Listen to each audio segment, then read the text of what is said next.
Bienvenidas, bienvenidos a la nueva entrevista Hay Derecho. Hoy recibimos a alguien que es una autoridad y al mismo tiempo es un hombre que da la batalla de lo que ocurre al pie de la realidad y nos preocupa mucho a la ciudadanía.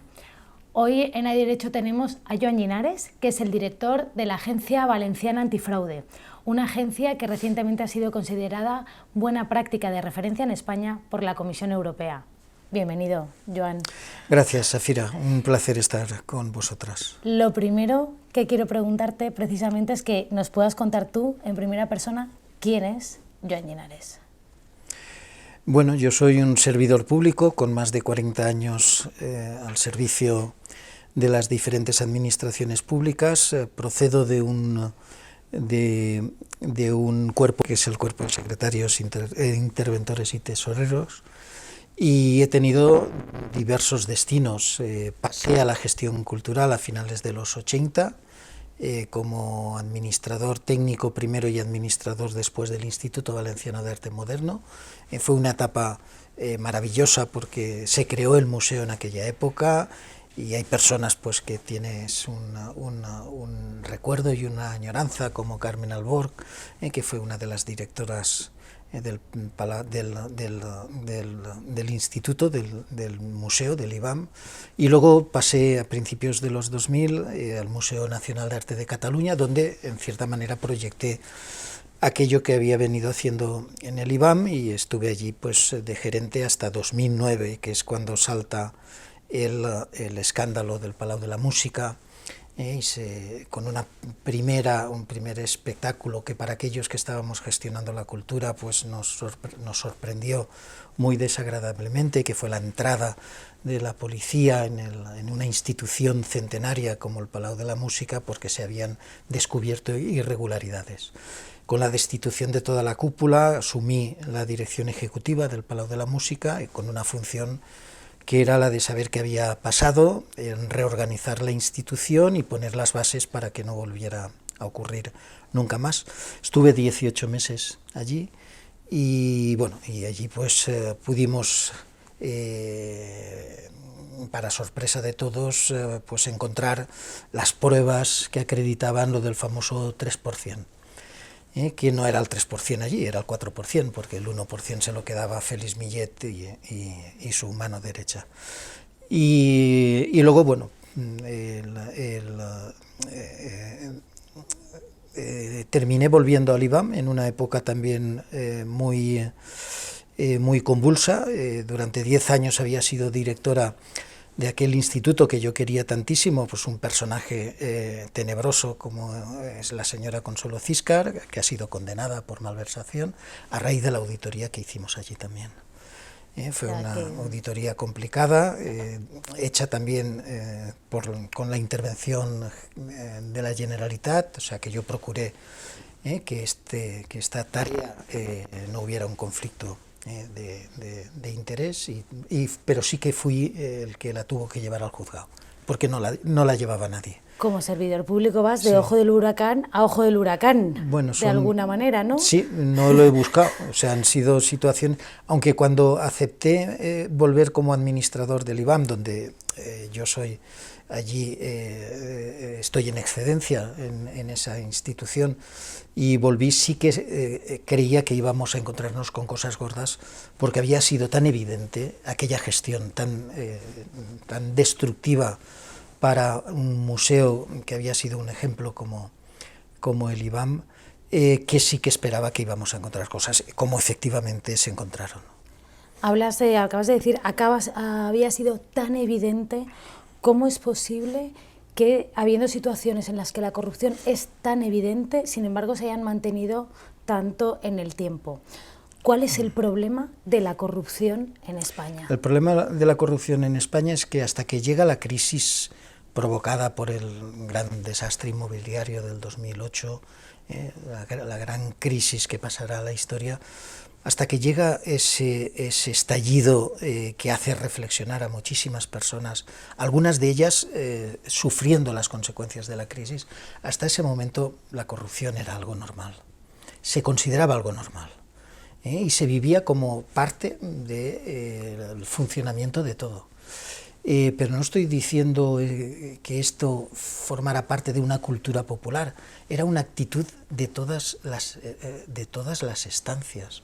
El que entrara un asunto de corrupción a los juzgados y que se investigara hasta el final, en aquella época, antes del 2008, era bastante extraordinario, tenían que ser cosas muy, muy tasadas, pero la corrupción derivada de la mala gestión, del abuso del poder, del aprovechamiento de los recursos públicos desde el cargo público, esto iba unido a esa frase de si tú estuvieras ahí harías lo mismo, que tantas veces hemos oído. Esa ha ido paralela de cuando has dicho, no, todos no somos lo mismo. Entonces la respuesta es otra frase que dice, ¿tú para qué te metes en esos líos?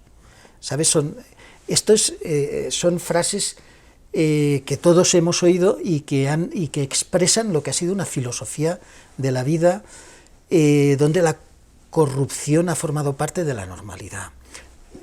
Pero esto nos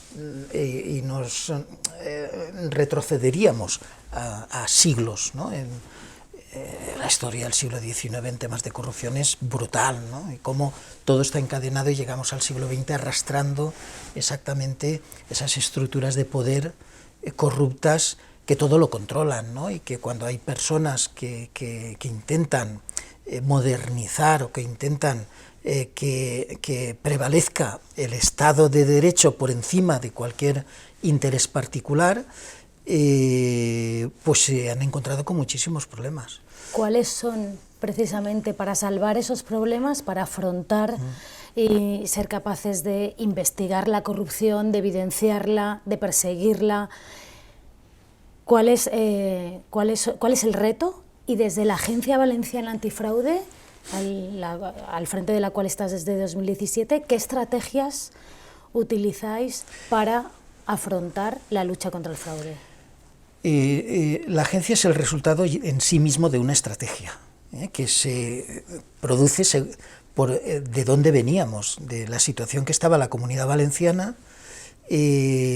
antes de que el Parlamento en 2016 decida aprobar la creación de la Agencia de Prevención y Lucha contra el Fraude y la Corrupción, que es el nombre legal de lo que hemos terminado resumiendo como Agencia Valenciana Antifraude. Esa estrategia de prevención y lucha contra la corrupción que aprueba el Parlamento tiene su origen en asumir en esta parte del territorio español, que es la Comunidad Valenciana, asumir la Convención de Naciones Unidas contra la Corrupción de 2003. Un texto legal que, según nuestra Constitución, forma parte del ordenamiento jurídico de todos los españoles y donde, cuando he preguntado en los juzgados o he preguntado en las universidades, nadie tiene ni idea de qué es la Convención de Naciones Unidas contra la Corrupción. Y ahí está todo. Ahí está que los estados firmantes tienen que crear órganos de prevención de la corrupción en sus ámbitos de gestión, que, artículo 6, que tienen que proteger a las personas que denuncian contra la corrupción ya en 2003. Luego ha venido la directiva, pero es que en 2003 teníamos un texto legal obligatorio para todos los españoles, que en el artículo 33 dice que el Estado tiene que proteger a las personas que denuncian la corrupción. Y luego un artículo 36, que es que organizaciones independientes con recursos suficientes deben de luchar contra la corrupción desde las propias estructuras administrativas. Entonces, el Parlamento Valenciano lo que hace es asumir una convención que, habiéndola aprobado el Estado español y publicada en el BOE en 2006, en julio del 2006, en 2016 hay un territorio que dice, vamos a llevar a la práctica esto que España ha firmado, ¿no? Y a partir de ahí nace la agencia, pero se aprueban otras normas. Ley de lobbies, de conflictos de interés, se reforma la ley de transparencia para convertirla también en una ley de buen gobierno, donde es obligatorio toda una serie de pautas que venimos diciendo que tienen que constituir el marco de integridad que prevenga la corrupción, es decir, adelantarnos al mal para que este no venga, y donde está pues, bueno, la aplicación de principios de transparencia, de rendición de cuentas y también de códigos de conducta obligatorios, no solo para los altos cargos, sino para todo el personal al servicio de las administraciones, con mecanismos que garanticen el cumplimiento de esos códigos. No meras declaraciones que se han aprobado en muchos sitios, pero que luego nadie controla. En esos marcos de integridad luego hay que añadir pues, la obligatoriedad de las administraciones de hacer estudios de riesgo, mapas de riesgo, para articular mecanismos de prevención. Todo esto en la Comunidad Valenciana se ha ido articulando con sucesivas normas que han configurado, desde nuestro punto de vista, un marco que, si conseguimos que su implementación esté garantizada de forma permanente, nos ayudará a evitar que se vuelvan a las andadas. Esto no quita que hay detrás toda una cultura que ignora el artículo 103 de nuestra Constitución, que para nosotros, para la agencia, es la clave de todo, el de que las administraciones públicas sirven al interés general. Ahí está todo, en ese principio que muchísima gente lo habrá leído o lo habrá estudiado, pero no se sabe, porque ahí está la diferencia entre lo que es una actuación íntegra y una actuación que no respeta la integridad. O sea, cuando un servidor público, sea un cargo electo, sea un funcionario, en su actuación no está sirviendo al interés general, se está desviando de las potestades que tiene, y por lo tanto ya es el desvío de poder, ya es la derivación hacia intereses que no tienen nada que ver el servir a la sociedad, que para lo que estamos y para lo que cobramos, ¿no? Entonces, para nosotros desde la agencia, y sobre todo en la parte de prevención, que es el área que trabaja en todos estos ámbitos, la columna vertebral de lo que es la Convención de Naciones Unidas contra la Corrupción, la Constitución, en su artículo 103, pero también en su artículo 9, de la igualdad, del principio de legalidad en cuanto al 9, el 12, en cuanto a la igualdad de todos los españoles. Es que ahí está el ABC de por dónde debe de actuar cualquier administración pública, que es nuestro ámbito. Para hacer realidad estos principios de los que nos acabas de hablar, que tienen que ser la base, el interés general al que sirven las administraciones públicas, desde la agencia usáis recursos públicos con autonomía de funcionamiento, rendís cuentas ante las Cortes Valencianas y además demostráis que no solamente es necesario luchar contra la corrupción, sino que es rentable luchar contra la corrupción. Anualmente cumplimos la obligación de rendir cuentas ante el Parlamento a través primero de una memoria escrita donde confluye, es un trabajo colectivo de todos los departamentos que forman la agencia, es una revisión de todo lo que hemos hecho durante todo el ejercicio y con unas conclusiones. Cada memoria lleva un apartado que son conclusiones y reflexiones de lo que ha sido el ejercicio, pero de una manera muy detallada todo lo que se ha realizado. Esta rendición de cuentas lleva después una parte directa de comparecencia entre el propio Parlamento, de la persona titular de la dirección, en este caso yo, donde me someto a todas las preguntas que realizan los correspondientes responsables de cada partido presentes en el Parlamento. Pero hay un elemento que también consideramos muy importante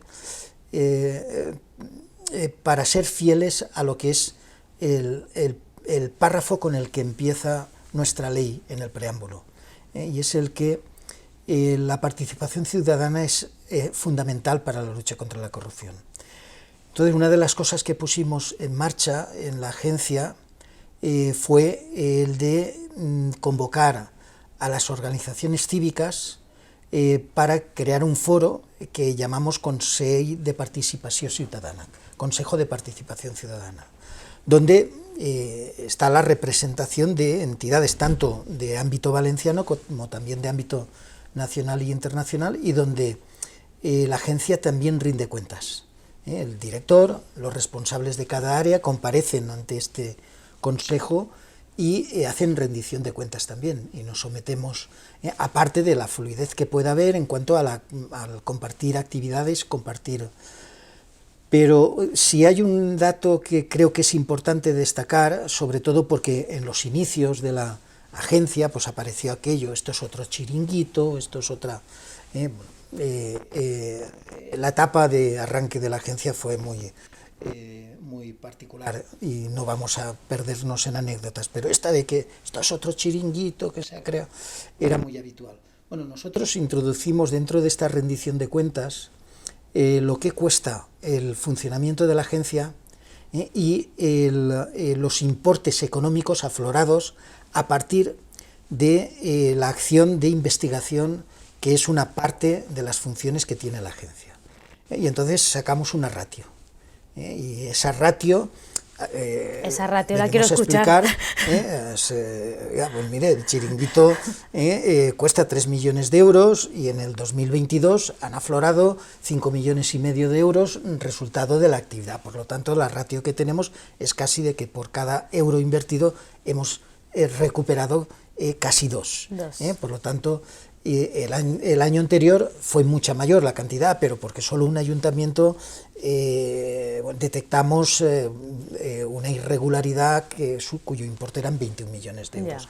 Por lo tanto, 3 millones nos fuimos a 23 y pico millones. Esa ratio hace referencia únicamente a un aspecto tan tangible como es el dinero.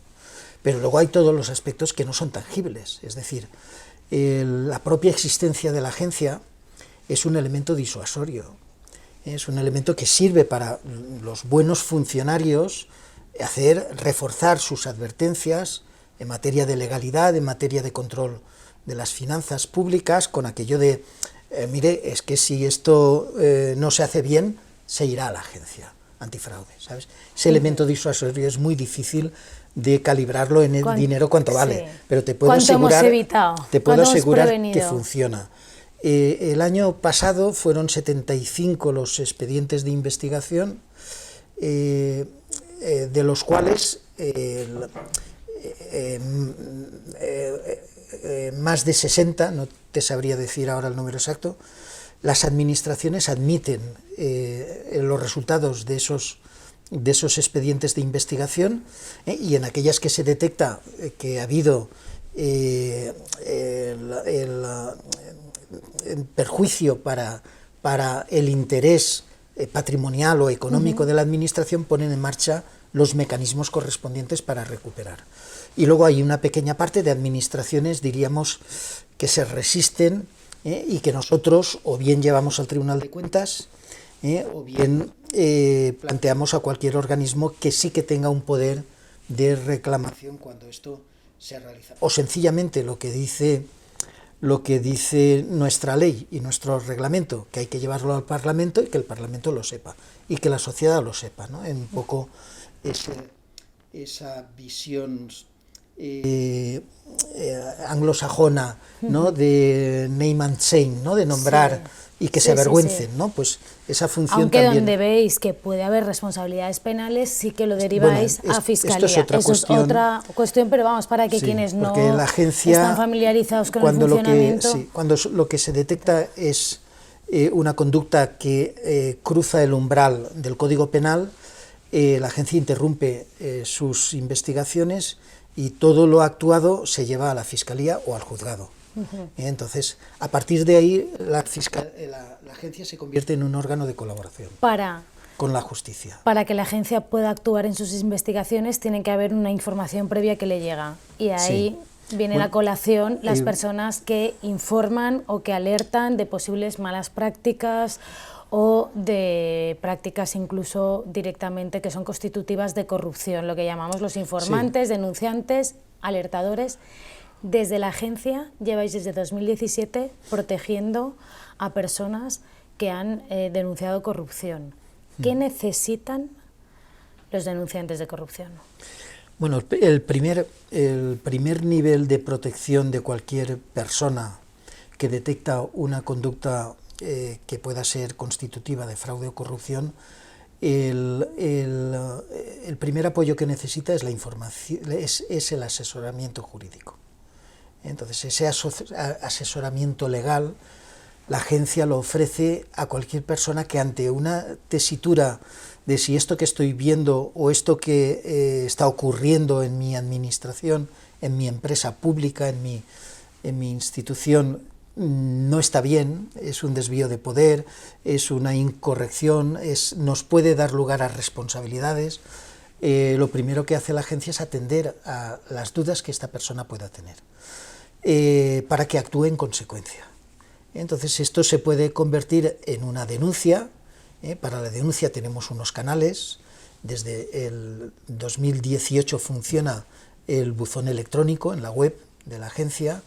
Desde antes las denuncias o eran presenciales, o era correo electrónico, o era simplemente por entrada por registro general.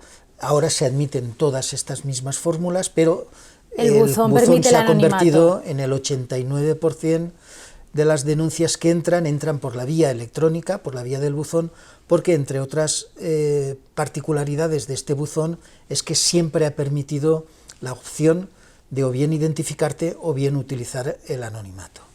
El anonimato ha sido una de las formas que más protegen al denunciante, porque como no se sabe quién ha sido el que ha presentado la denuncia, esa persona no tiene nada que temer. Cuando la denuncia entra en la agencia, hay una fase que es de análisis de verosimilitud, de si la denuncia es creíble, si la denuncia tiene elementos. Por regla general, cuando no se encuentran bastantes elementos, se pide al denunciante que complete la información o aspectos que él pensaba que no eran importantes. A través de esta entrevista o de esta petición sí que se hacen. Con el denunciante anónimo, como recibe una clave de su denuncia alfanumérica, es posible a través de ella, sin necesidad de que se descubra su identificación, que la agencia le pueda pedir estos datos de ampliación o de más información sobre su denuncia, y él mismo, sin desvelar su identidad, con este código que recibe cuando presenta la denuncia, puede seguir dialogando con la agencia. La obligación nuestra es la de dar cuenta final del resultado de la investigación.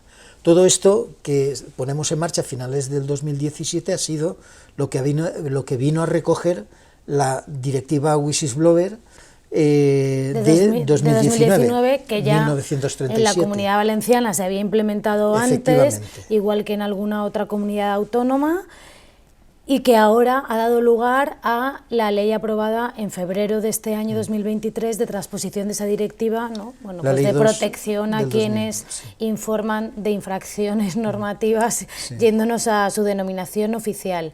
En tu opinión, esa ley estatal, ¿cuál es la mejora más relevante que tiene respecto del panorama previo y cuál ha sido su mayor defecto capital, por así decirlo? Sí. Bueno, la ley es un salto cualitativo importantísimo, y introduce un cambio de paradigma en lo que es los mecanismos para prevenir y combatir la corrupción. Es el que reconoce, primero, la necesidad de proteger a las personas que denuncian. Eso ya en principio no teníamos ninguna norma, quitando de la Comunidad Valenciana y luego Andalucía, de ley que específicamente tuviera en su articulado la obligación por parte de nuestras instituciones de proteger a las personas que denuncian.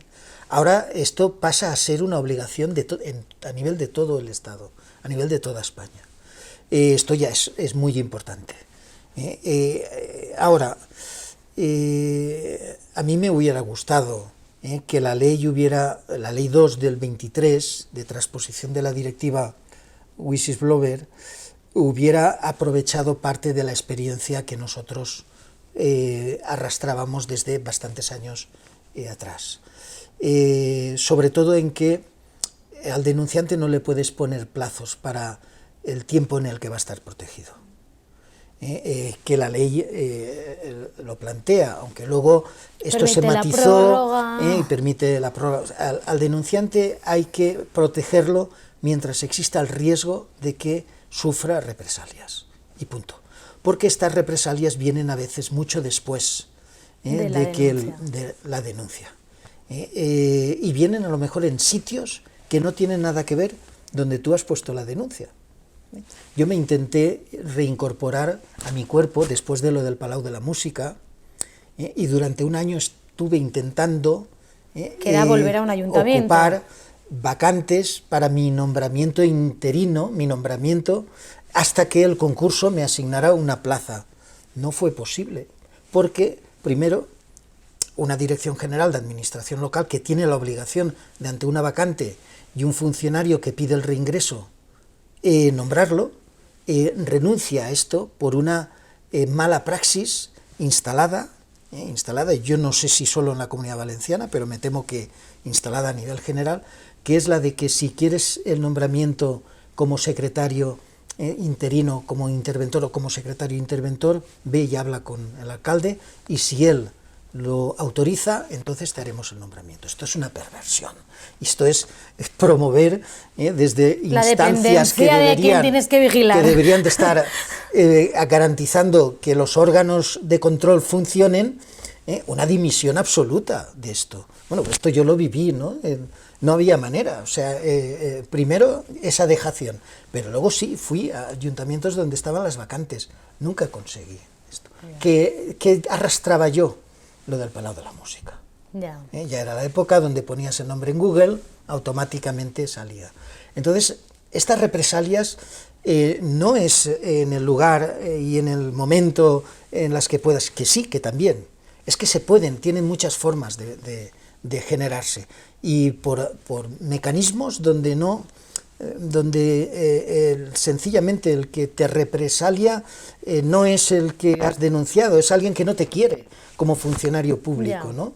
Entonces esto, el Estado nunca ¿Cómo le damos la vuelta a eso? A esa cultura que sea más favorable, en lugar de señalar y apartar a quien ha dado el paso valiente de denunciar la corrupción, le damos la vuelta para que lo que hagamos como sociedad sea arropar a las personas valientes que hacen lo correcto. Pues, ¿y qué les diríamos a esas personas también que bueno, tienen ahora la oportunidad experiencia de la decidir? que yo puedo hablar es que, aparte de ese asesoramiento jurídico, donde más de 200 personas, mayoritariamente servidores públicos, han venido recibiendo este asesoramiento público, y de las cuales 30 tienen el estatuto de personas protegidas, porque algunas con el asesoramiento tienen bastante, con el acompañamiento, pero otras no, otras han necesitado un plus, que es el reconocimiento a través de lo que nuestra ley crea, que es el estatuto de persona protegida.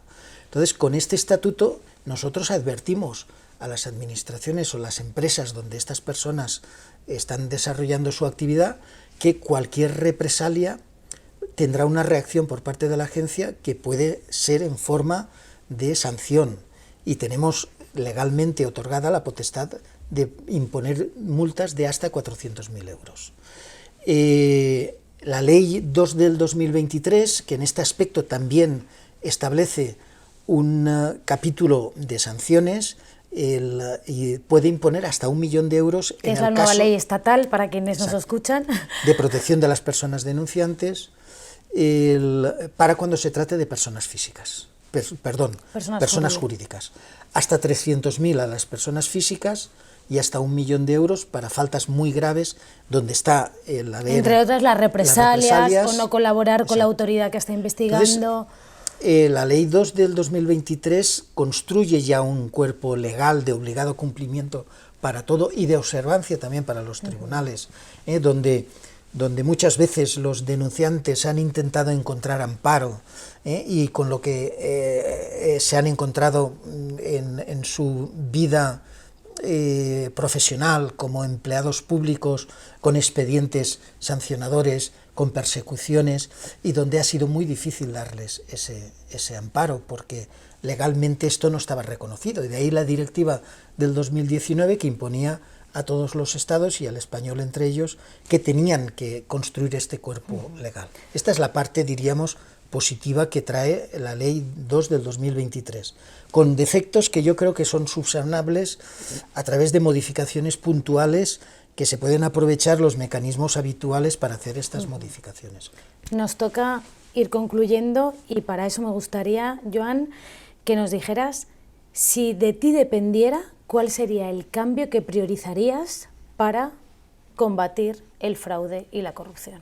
Bueno, el que todas las administraciones entendieran que es necesario y debería de ser obligatorio el tener el análisis de riesgos, el funcionamiento de sus buzones internos, su conexión con los buzones externos, el marco de integridad de cada una de las administraciones, de cada una de las empresas, que empiece desde arriba hasta el último escalón de la estructura de la institución, de la administración o de la empresa del sector público, que esos planes antifraude que han empezado con lo de los fondos Next Generation y que genera esa paradoja de, no, para los fondos Next Generation sí que hay que hacer planes antifraude en las administraciones que quieran aquellos fondos, pero el resto de los fondos, el que sale de mis impuestos, de mi IBI,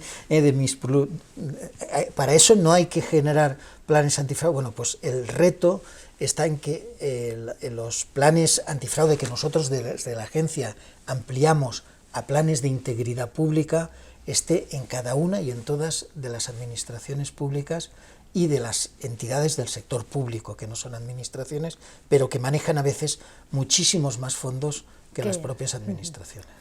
Pues muchas gracias, Joan, por haber compartido este rato aquí en Hay Derecho, y a quienes nos han escuchado, gracias por estar ahí y hasta la próxima Voz Valiente en la entrevista Hay Derecho.